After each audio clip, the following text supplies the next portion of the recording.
అదేంటి శాస్త్రి గారు, 100 ఎకరాల శివాలయం ప్రాంగణానికి అర్చకులు మీరు, అయినా మీరిలా ఏం చెప్పమంటారయ్యా? అదంతా ఒకప్పుడు. ఇప్పుడు ఆ బలబాహుడు ఆధీనంలో ఉందయ్యా. బలబాహుడా? బలబాహుడిని వరించాం కదా.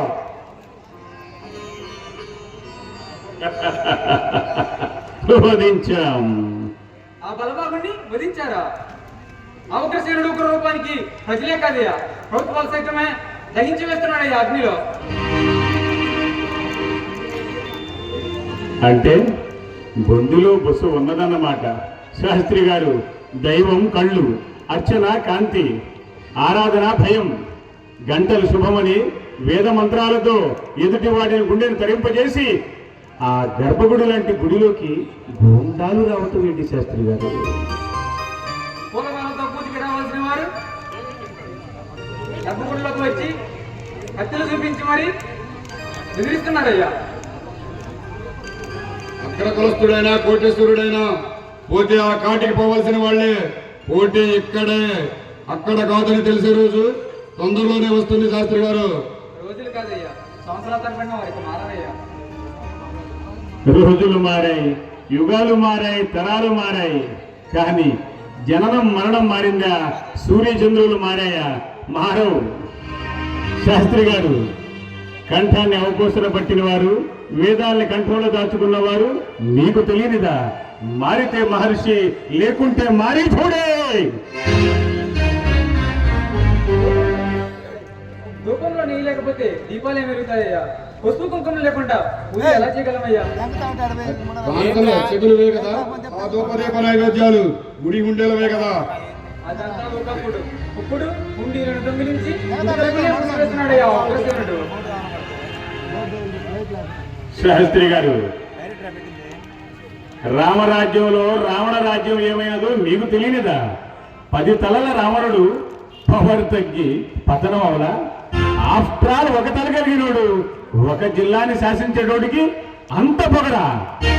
హిందూ ధర్మ సిద్ధాంతాలు తెలియని వాడికి ధర్మపీఠంతో పనేంటి? అర్చకుల హుండీలతో అవసరమేంటి? మారుస్తా, సిద్ధాంతాన్ని మారుస్తా. నాగదత్త, ఈ రోజు నుంచి దండోరా వేయించు. గుడికి వెళ్లే భక్తులు పూలు పళ్ళతో మాత్రమే ఉండాలి, కానీ కానుకలు తీసుకెళ్లరాదు, హుండీలో వేయరాదని భక్తులకు వివరించండి.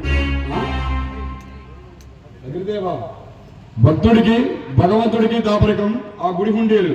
హుండీలే లేకపోతే ఆ పీఠాధిపతుల పరిస్థితులు ఏంటి? ఈ అర్చకుల అవసరాలు ఎలా తీరుతాయనుకుంటున్నావు? ఒక్కసారి ఆలోచించరా దేవా. అన్ని ఆలోచించి చెప్పానేస్తాం. అడ్డదారులు తొక్కి అందలమెక్కి నాయకుడున్న దృష్టితో మన హిందువుల హుండీలు పగులగొట్టి వేరు మతాలకు సబ్సిడీలు ఇప్పించి ఇతర దేశాలకు పంపిస్తూ హిందూ దేశాలని మత సిద్ధాంతాల విరుద్ధంగా మారుస్తామనుకున్నా తప్ప మన దేశంలో 25% జనాభా కలిగిన ఔరంగజేబు పరిపాలన గుర్తుగా ఔరా ఎక్స్ప్రెస్, నిజాముద్దీన్ ఎక్స్ప్రెస్ లా 135 కోట్ల మంది జనాభా కలిగిన మన హిందూ దేశంలో ఏ రైలు కన్నా హిందూ దేవుళ్ళ పేర్లున్నాయా? హిందూ రాజుల పేర్లున్నాయా? ఉండాలనే ప్రయత్నిస్తున్నా తప్ప. ఏమంటారు శాస్త్రి గారు? ఈనాటి మా తరానికి రాకపోవచ్చు, మా బిడ్డల తరానికి వస్తే శాస్త్రి గారు ఏమంటారు? అయ్యా, అదొక ఈ పేద బ్రాహ్మణుడికి ఉండడానికి 6 అడుగుల చోటు, ఒక ఆముదమ్మ డబ్బా, ఆర్థిక పూరాలు ఇప్పించండి అయ్యా. శాస్త్రి గారు, బ్రాహ్మణుడు ఎప్పుడూ పేదవాడు కాదు, బ్రాహ్మణుడు ఎప్పుడూ గొప్పవాడే. నిత్యం పూజలు అందుకుంటున్న శ్రీ వెంకటేశ్వరుడు ఇప్పటికీ కుబేరుడికి వడ్డీ కట్టడంలా? వడ్డీయే కదా అని కళ్యాణాన్ని ఆపి అర్చకులు ఈ రోజున అలసట తీర్చుకున్నారా? లేదు. వడ్డీ కట్టే వెంకటేశ్వరుడి కంటే రోజు వజ్రంలో మెరిసేటట్లు తయారు చేసే ఈ అర్చకుడే గొప్పవాడు. 2 మాసాల గర్భిణి నీ కొండ ఎక్కలేనయ్యా, ఒక్కసారి కొండ దిగిరావయ్యా అన్న గొల్లభామ గొప్పదా?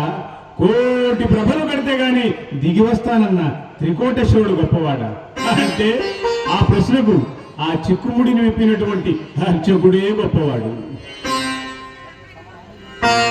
కానీ నేటి సమాజ నాయకులు గర్భగుడిలో దూరి అర్చకుల్ని చెరసాలలో బంధిస్తుంటే ఈ మీడియా చూస్తూ ఉందే కానీ శ్రేయస్సునిచ్చిందా, సాయం చేసిందా? చెయ్యలా. అందుకనే మన ముందు తరాల వారికి ఈ పద్ధతిని ప్రవేశపెడుతున్నాం. శాస్త్రి గారు, ప్రతి ఇంటి నుండి నెలకు కొంత ధనాన్ని మీకు పంపిస్తాం. అర్చన మీరే చెయ్యాలి, నైవేద్యము మీరే పెట్టాలి. ఏమీ అనుకోవద్దు, మీ చేతి నూనెలో కాంతి ఉంటుంది, మీ చేతి వంటలో శక్తి ఉంటుందని మా నమ్మకం. నాగదత్త, ఇవి మా నల్లన గృహంలో మీరుండడానికి గృహం పట్టా పేపర్స్. అదేవిధంగా రేపు జరగబోయే మల్లన జాతరకి పౌరోహిత్యం మీరే వహించాలి.